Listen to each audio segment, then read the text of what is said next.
performed all over the world, especially in New York. Valentina Shef!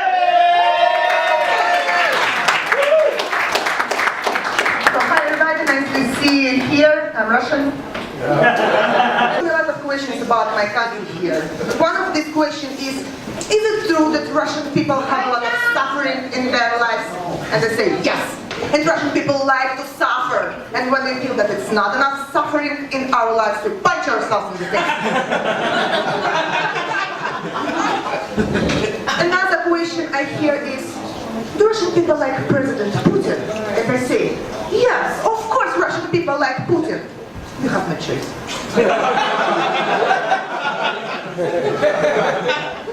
I like to wear fur coats. And I hear this a lot. How many animals you killed for your furs? And I say, just enough.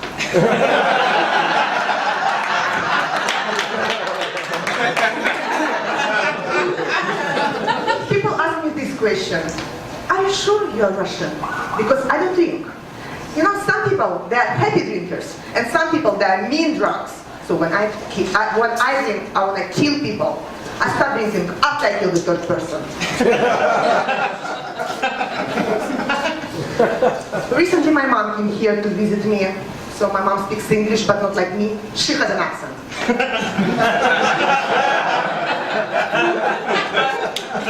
Sometimes I don't like to tell Americans that I'm Russian. Because if I tell them I'm Russian, they think that I'm mean. So I tell them I'm Polish. No, that's not that they mean. They just think that I'm stupid.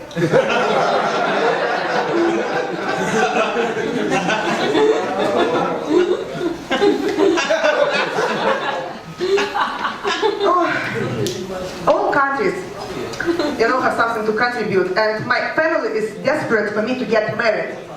Even my grandfather is trying to find a guy for me, but the problem is my grandfather. Most of his friends are already dead.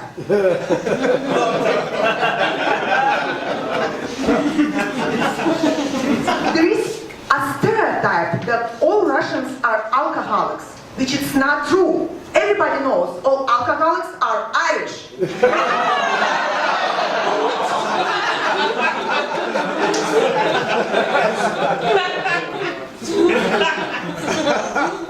So when my mom was here, I wanted to impress her. And I took her to a very good Russian restaurant. And after we finished our dinner and looked at the bill, my mom said, "This is ridiculous. Why do we need to pay 3-4 times more for the food I eat all the time in Russia? I can make it at home." So the rest of our meals we ate at White Castle.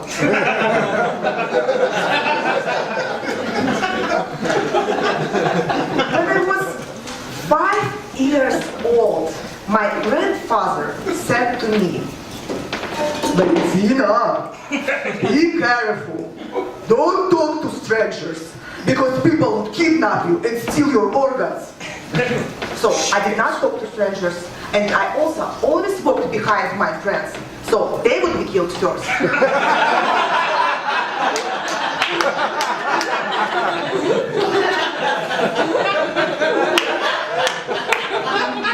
I'm very friendly. I have friends, sometimes we like to share our secrets. So another day my friend Michael called me and he said, "Do you know what?" And I said, "What?" "Carolina just called me, she wants to have sex." And I said, "With you or with me?"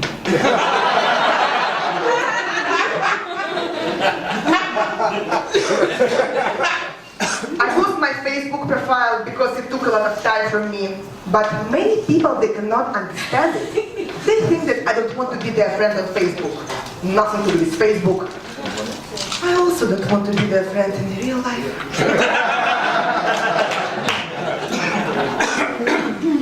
I lost my expensive ring at my friend's apartment.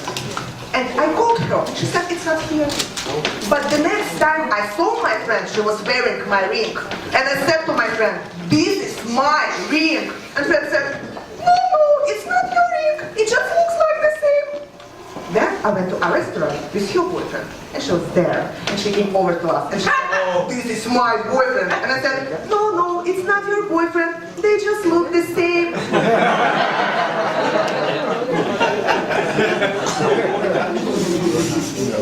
I like working out. At the gym, they always try to sell you more stuff. So one day, a guy came over and he said, "Let me massage you, charge you." And his massage was pretty good, and I asked him, "How long have you been working here? Can I buy more massages from you?" And he said, "I'd love that, but I don't work here."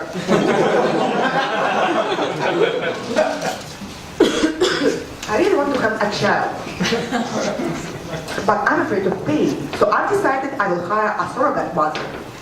Then I realized that I don't have time to take care of the kids, so I will hire a nanny. Then I thought, I really don't have the room for a kid, so I'm gonna send my kid to live with my mom. So I'm really looking forward to motherhood.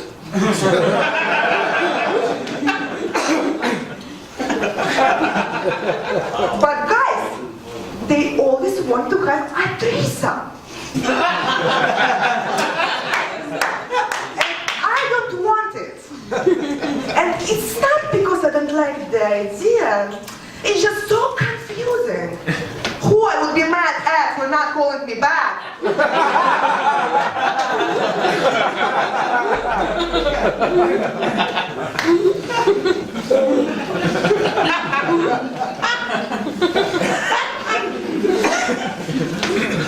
I had a terrible boyfriend who always gave me terrible gifts.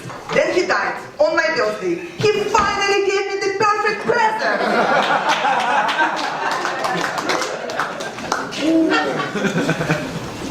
I went to a restaurant one day before my first date with the guy, but I got a food poisoning and I had to cancel it. And I called him and he invited me to another date. But then I got a flu and I had to cancel it again. So he called me and we made another date. But then I came back from my boxing and I strained my back badly and I had to cancel it again. So in a couple of days I called him and I said, "Listen, maybe you should schedule another date." And he said, "I don't know if it is a good idea because I don't want you to die."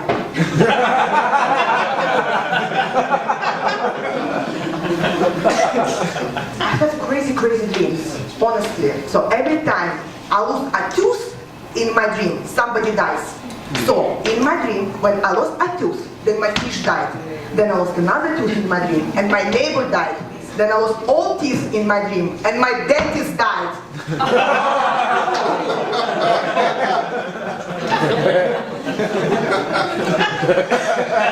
And recently my new neighbor came to my door at 4 a.m. in the morning. And she was saying kiss, kiss.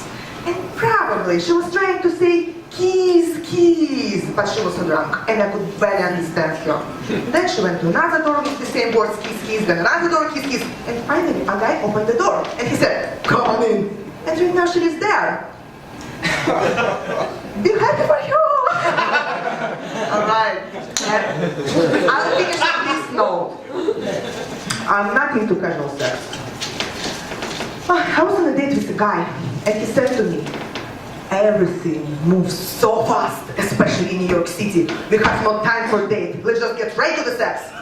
And I said, "Listen, based on this logic, we have no time for sex. Let's just get married." Thank you, everybody.